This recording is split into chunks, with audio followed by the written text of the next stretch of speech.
نبی پاک صلی اللہ علیہ وسلم کی حدیث ہے مسلم میں طبرانی میں، حضور نے فرمایا آؤ میں تمہیں پچھلے زمانے کے ایک ایماندار نوخیز ولی اللہ کی بات سناؤں۔ پچھلے زمانے حضور نے فرمایا پچھلے زمانے میں ایک بادشاہ جادو کے زور پہ حکومت کرتا تھا۔ جب وہ ایک جادوگر اس نے رکھا ہوا تھا تو جادوگر اس کو جادو بتاتا، وہ جادو کے زور پر حکومت کرتا۔ جادوگر بوڑھا ہو گیا تو کہنے لگا بادشاہ کوئی نوجوان میرے پاس بھیج دے، اب میں بوڑھا ہو گیا ہوں، میرا پتہ کوئی نہیں کب مر جاؤں۔ ایک نوجوان کی ڈیوٹی لگائی، بڑا زیرک سمجھدار، اپنے رعایا میں سے چن کے جو ذہین فطرت مزاج بچہ تھا وہ اس نے لگایا۔ اللہ کے محبوب علیہ الصلوۃ والسلام فرماتے ہیں بچہ جادو سیکھنے لگا، وقت گزرنے لگا۔ بچہ جب جادو سیکھنے جاتا تو رستے میں ایک راہب بھی تھا جو انجیل جانتا تھا، وہ اللہ اللہ سکھاتا، لوگوں کو حضرت عیسیٰ علیہ السلام کی تعلیمات سے آگاہ کرتا۔ اس نے دیکھا کہ یہاں بھی لوگ اکٹھے ہیں تو وہ بچہ اس راہب کے پاس بھی اٹھنے بیٹھنے لگا۔ اب جب اس کے ساتھ اس کی گفتگو بڑھنے لگی تو اس کو باتوں میں لذت آنے لگی۔ اس نے راہب نے پوچھا کہ تو کون ہے اور کس طرح سے آیا ہے، کیا تیرا معاملہ ہے؟ اس نے کہا جی میں جادو سیکھنے جاتا ہوں، آپ کی باتیں مجھے بڑی اچھی لگتی ہیں۔ اس نے کہا دین سیکھ، جادو سیکھنے والے کافر ہو جاتے ہیں، قرآن و حدیث سیکھنے والوں کو اللہ کامل ایمان عطا فرماتا ہے۔ فرمایا یہ سیکھ۔ بچہ بیٹھنے لگا، اس کے پاس آنے لگا، باتیں دل میں گھر کرنے لگی۔ ایک وقت آیا کہ مسلمان ہو گیا، اور مسلمان کیسے ہوا؟ بچہ کہتا میں تجربہ کر کے ہوا۔ اب میں تھوڑا سا وقت جادوگر کے پاس بھی جاتا اور باقی سارا وقت وہاں بیٹھتا۔ میں ایک دن جا رہا تھا تو رستے میں اژدہا تھا، بہت بڑا سانپ تھا، رستہ روک کے کھڑا تھا۔ یہ حضور نے بیان کی حدیث۔ نبی پاک صلی اللہ علیہ وسلم فرماتے ہیں بچہ کہتا ہے کہ رستے کے اندر سانپ ہے، رستے بند ہے، لوگ چھتوں درختوں پہ چڑھے، ہراش ہے۔ کہتے چھوٹا سا روڑا میں نے اٹھایا تو میں نے کہا اللہ اگر جادوگر سچا ہے تو اسے مار دے۔ چھوٹا سا روڑا میں نے پھینکا، اژدہا کوئی نہ مرا۔ پھر چھوٹا روڑا اٹھایا، میں نے کہا اللہ اگر وہ عالم سچا ہے تو اسے مار دے۔ اب جب میں نے روڑا مارا تو اژدہا مر گیا۔ میرے اندر سے گواہی آئی نہیں دین کی باتیں سچی ہیں، نہیں قرآن کی باتیں اسلام سمجھانے کے لیے عرض کر رہا ہوں، اگرچہ اس دور میں انجیل تھی، اللہ رسول کی باتیں اچھی ہیں۔ کہتے میں مسلمان ہو گیا، اب میں نے راہب کے پاس ہی رہنا شروع کر دیا، جادوگر کے پاس چھوڑ دیا اس بچے نے آنا۔ بادشاہ پوچھتا کہاں زیادہ وقت گزارتے ہو تو وہ بات گول کر دیتا، وقت تیزی سے بڑھنے لگا۔ اللہ نے اس نوجوان میں طاقت پیدا کر دی، اب وہ اس کے اندر نا اللہ نے توانائی روحانیت پیدا کر دی، ابھی جوان ہے، 14-15 سال عمر ہے۔ اللہ نے اب جو بیمار بھی آتا وہ دعا کرتا تو اللہ صحت عطا کر دیتا، جو بھی آتا۔ بادشاہ کا ایک درباری تھا، بادشاہ کو پنکھا جلتا تھا، وہ اندھا ہو گیا، کوئی ایسی تکلیف آئی کہ نابینا ہو گیا، بڑے علاج کرائے شفا نہیں ہوئی۔ کسی نے اس بچے کا پتہ بتایا کانوں میں، اس کے پاس گیا تو بچہ کہنے لگا شفا تو ہو جائے گی پر کلمہ پڑھنا پڑے گا، مسلمان ہونا پڑے گا، جس پیغمبر کا میں غلام ہوں تجھے بھی بننا پڑے گا، دین پہ عمل کرنا پڑے گا، اللہ شفا دیتا ہے۔ اس نے کہا تو مجھے کلمہ پڑھا، مجھے شفا دے، میں تیار ہوں۔ اس نے کہا شفا تو اللہ ہی دیتا ہے۔ اس نے اللہ تبارک و تعالیٰ کا ذکر کر کے دعا مانگی، یہ مسلم شریف میں حدیث ہے، طبرانی میں موجود ہے۔ اللہ نے اسے شفا دی، اس نے کلمہ پڑھنا شروع کر دیا۔ یہاں ایک نقطہ لکھا ہے ہمارے علماء نے، کہتے ہیں جب اللہ ولایت عطا کرتا ہے نا تو یہ سفید بالوں والے کا حصہ نہیں ہوتی۔ اگر جوانی میں کوئی آدمی توبہ کر کے تصوف کے رستے پہ چلتا ہے تو سب سے زیادہ ولایت اللہ اسے عطا فرماتا ہے، سب سے زیادہ ولایت اس کے پاس ہوتی ہے۔ ابھی اس کے بال کالے ہیں، چڑھتی جوانی ہے، دعا کی تو اللہ نے، اور حدیث پاک میں موجود ہے کوڑے آتے تو شفا یاب ہو جاتے، اندھے آتے تو شفا یاب، برس والے آتے تو اللہ سے دے۔ جوان ہے، بادشاہ کے پاس وہ واپس گیا، وہ جو آدمی جس کی آنکھیں ٹھیک ہوئی تھی۔ بادشاہ نے پوچھا کہ کیسے شفا ملی؟ تو کہنے لگا میرے رب نے شفا دی ہے۔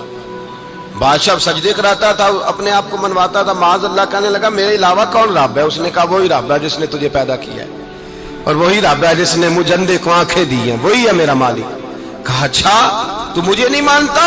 کہا نہیں میں اپنے رب کو مانتا ہوں۔ بادشاہ نے اسے سزا دی، ستایا، اس نے بچے کا پتہ بتایا، پھر بچے کو بلا کے ستایا تو اس راہب کا پتہ بتایا، راہب بھی قتل ہو گیا، نابینا بھی قتل ہو گیا۔ بادشاہ نے کہا سپاہیوں سے اس بچے کو لے جاؤ اور پہاڑ کی چوٹی پہ جا کے نیچے پھینکو تاکہ مر جائے۔ بچہ پہاڑ کی چوٹی پہ گیا تو ہاتھ اٹھا کے کہنے لگا یا اللہ میرے لیے نہیں اپنے لیے، میرے لیے نہیں اپنے لیے انہیں اپنی قدرت کے جلوے دکھا، میرے لیے نہیں۔ اللہ کے بندے اپنی جان بچانے کی دعائیں نہیں مانگتے، اپنے لیے انہیں اپنی قدرت کے جلوے دکھا، یہ دعا مانگی۔ جتنے لوگ ساتھ آئے تھے وہ سارے زمین پہ گرے اور سب مر گئے، پہاڑ سے گر کے مر گئے۔ بچہ واپس سیدھا بادشاہ کے پاس کہنے لگا لو بھائی میرے رب نے مجھے بچا لیا ہے۔ جوان کا ایمان دیکھو، میرے رب نے مجھے، بولو میرے اللہ نے مجھے ایمان کی گواہی دے رہا ہے، میں بچ گیا ہوں، تو جھوٹا ہے، میرا رب سچا ہے۔ اس نے کہا لے جاؤ اس کو دریا میں، کشتی میں بٹھاؤ، بیچ دریا کے جا کے دھکا دے دو۔ بیٹھے کشتی میں، دریا کے بیچ گئے، اور جب جا کے وہاں اس کو دھکا دینے لگے تو اس نے کہا اللہ میرے لیے نہیں اپنے لیے انہیں اپنی قدرت کے جلوے دکھا۔ بس ایک طوفان سا آیا، جتنے سپاہی ساتھ آئے تھے ڈوب کے مر گئے۔ وہ بچہ اٹھا اور سیدھا پھر بادشاہ کے پاس، اسی کے پاس کہنے لگا لو بھائی میرے رب نے مجھے بچا لیا ہے، تیرے پاس آیا ہوں۔ وہ کہنے لگا تو کیا مصیبت میرے گلے پڑ گئی ہے، کیسے جان چھوٹے گی؟ تو بچہ کہنے لگا اگر تو مجھے باندھے درخت کے ساتھ اور سارے ملک کو بلائے، لوگوں کو اکٹھا کرے، پھر تو مجھے تیر مارنا، میں تجھے بتاؤں گا کیسے مارنا ہے، میں مر جاؤں گا۔ اللہ کا بندہ نوجوان ایمان دیکھو، مرنے کے طریقے بتا رہا ہے، میں تجھے بتاؤں گا میں کیسے مروں گا۔ یہ بات کہی، بادشاہ نے سارا مجمع جمع کیا، ملک سارا باہر آ گیا، درخت کے ساتھ باندھ دیا۔ کہنے لگا بھائی لوگوں یہ مجھے مارنا چاہتا تھا، مار نہیں سکا، اب میں اسے بتانے لگا ہوں کہ میں کیسے مروں گا۔ اسے کہو جب تیر مارے تو ساتھ میرے رب کا نام بھی لے، میں اپنے رب کے نام پہ جان دوں گا، ایمان کی پختگی میں اللہ کے نام پر جان دوں گا۔ اسے کہو رب کے نام پہ مارے، مر جاؤں گا۔ بادشاہ نے اللہ کہہ کے تیر مارا، پیشانی میں لگا، بچے کی روح پرواز کر گئی، جتنا مجمع کھڑا تھا سارا کلمہ پڑھ کے مسلمان ہو گئے، سارے مسلمان ہو گئے، سارے۔ میرے رسول پاک سید عالم صلی اللہ علیہ وسلم نے نوجوانوں کو بتایا جب تمہارے اندر ایمان کی قوت آئے گی تو اللہ تمہاری مدد کرے گا۔ فرمایا وہ نوخیز ولی تھا، ابھی جوان رانا تھا، ابھی اس کی پیشانی پر جوانی کے آثار تھے، لیکن اس نے اللہ کو راضی کیا، رب کریم کو راضی۔ ولایت کا مطلب بڑھاپا نہیں، ولایت کا مطلب وہ نہیں کہ جب بڑا لمبا وقت گزر جائے تو پھر آدمی آئے کہ نہیں اب کیا کرنا ہے، اب مسجد ہی ہے، اب تو اس کے علاوہ گزارا ہی کوئی نہیں۔ تو اس وقت کا آنا اللہ کی بارگاہ میں قبول تو ہے، لیکن شاباشی اسی کو ملتی ہے جو جوانی کا وقت آئے، جو عین اس وقت آئے جو وقت میرے رسول پاک علیہ السلام کے غلام عبداللہ ابن عمر، حضرت عبداللہ ابن عمر رضی اللہ تعالیٰ عنہ فرماتے ہیں کہ میں نکلا، مجھے سفر کے لیے جانا تھا، تو تھوڑی سی کھجوریں، تھوڑا سا سرکہ، ایک شہد کی بوتل، چیزیں میں نے سفر کے لیے ساتھ رکھ لی۔ میں جب مدینے سے باہر صحرا میں نکلا نا تو رمضان نہیں تھا، غیر رمضان تھا۔ میں نے ایک نوجوان کو دیکھا بکریاں چرا رہا ہے، بکریاں چرا رہا ہے، اے جوان۔ آپ فرماتے ہیں اس کا چہرہ بڑا نورانیت والا، گرد پڑی ہوئی پر بڑا حسین۔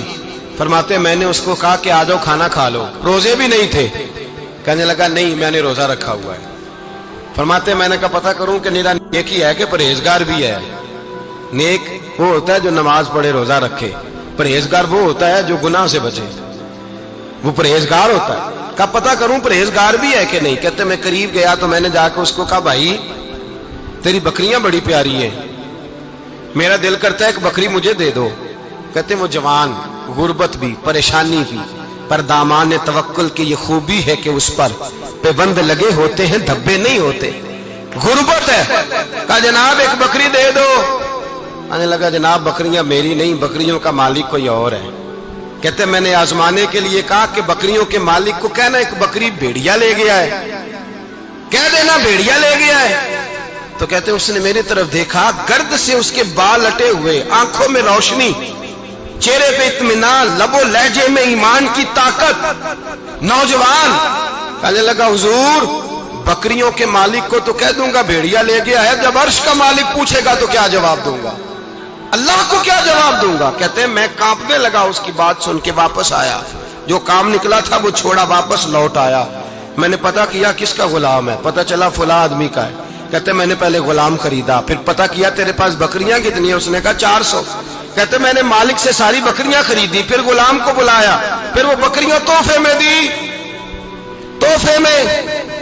کہنے لگا حضور یہ سارا کچھ مجھے کیسے ملا؟ میں نے کہا تیرا ایمان بڑا پختہ تھا تو میرے رب نے تجھے انعام عطا فرمایا ہے۔